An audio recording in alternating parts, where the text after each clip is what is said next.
நம்ம இந்து மதத்தில் புராணங்கள்லையும் வேதங்கள்லையும் யுகங்கள்லையும் சப்தரிஷிகளாக சில 7 பேர் சொல்லப்பட்டிருக்குது.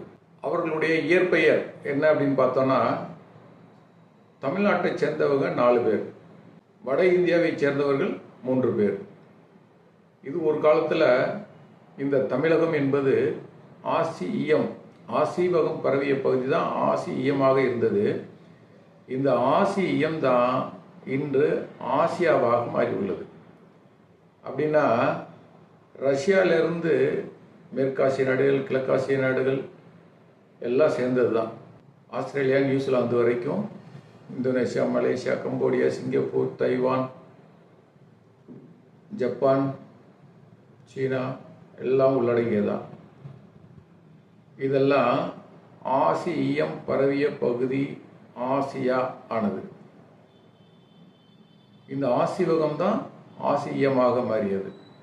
அப்போ இந்த ஆசிவகம் நடைமுறையில் இருந்த காலத்தில் ஆசிவகம் என்பது தமிழர்களின் மெய்யியல் கோட்பாடு.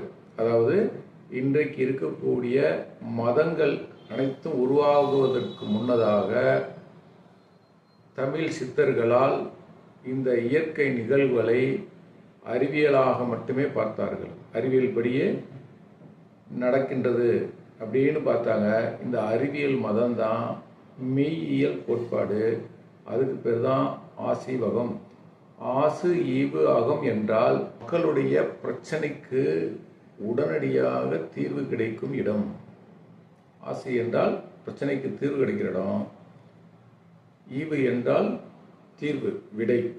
அகம் என்றால் உள்ளிருந்து.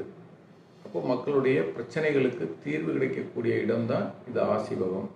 இவங்க ஆரம்ப காலத்தில் மருத்துவ பாலிக்கல் அப்படின்னு சொல்லக்கூடிய மருத்துவ முகாம்களை அமைத்து மக்களுக்கு நல்லது செஞ்சு வந்தாங்க. அதுக்கப்புறம் நாம் மக்களுக்கு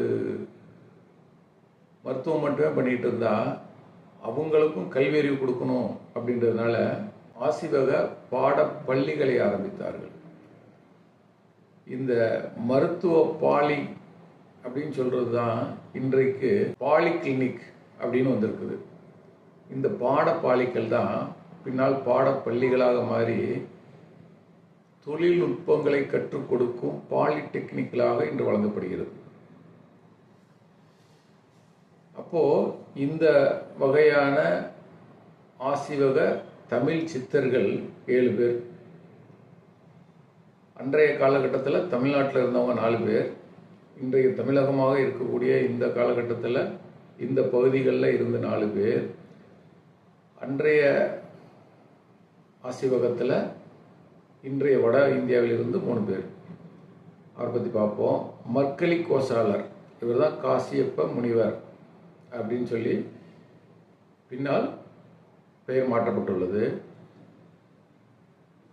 பூரண நற்கனியார், இவர் தான் விஸ்வாமித்திரர் ஆனார். நரிவெறு தலையார், இவர் ஜமத்கினியானார். பற்குடுக்கை நன்கனியார், இவர் அத்திரி. கௌதம புத்தர் தான் கௌதமர் ஆனார். மகாவீரர் வசிஷ்டர் ஆனார். சஞ்சய பேலத்த புத்தர் பரத்வாஜர் ஆனார்.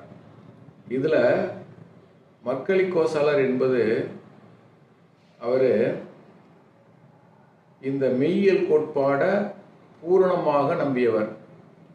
ஆனால் இந்த சஞ்சய பேலத்த புத்தர் அப்படின்ற வட இந்தியாவை சேர்ந்தவர் இது ஒரு தற்செயல் கோட்பாடு அப்படின்னு சொல்லி இதை முன்னெடுத்து நடத்தினார்.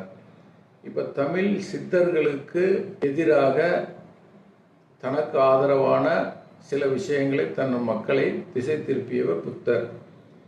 சித்தர்களுக்கு எதிராக உருவாக்கப்பட்டதனால் அவர் பேர் புத்தர்னு வச்சுக்கிட்டார். சித்தார்த்தர், பின்னால் அவருக்கு கௌதமர் என்ற ஒரு பெயர் வந்தது. கௌதமர் ஏன் பெயர் வந்ததுன்னா, இவருடைய தாயார் 1 மாதத்துக்குள்ளே இறந்து போயிடுறாங்க.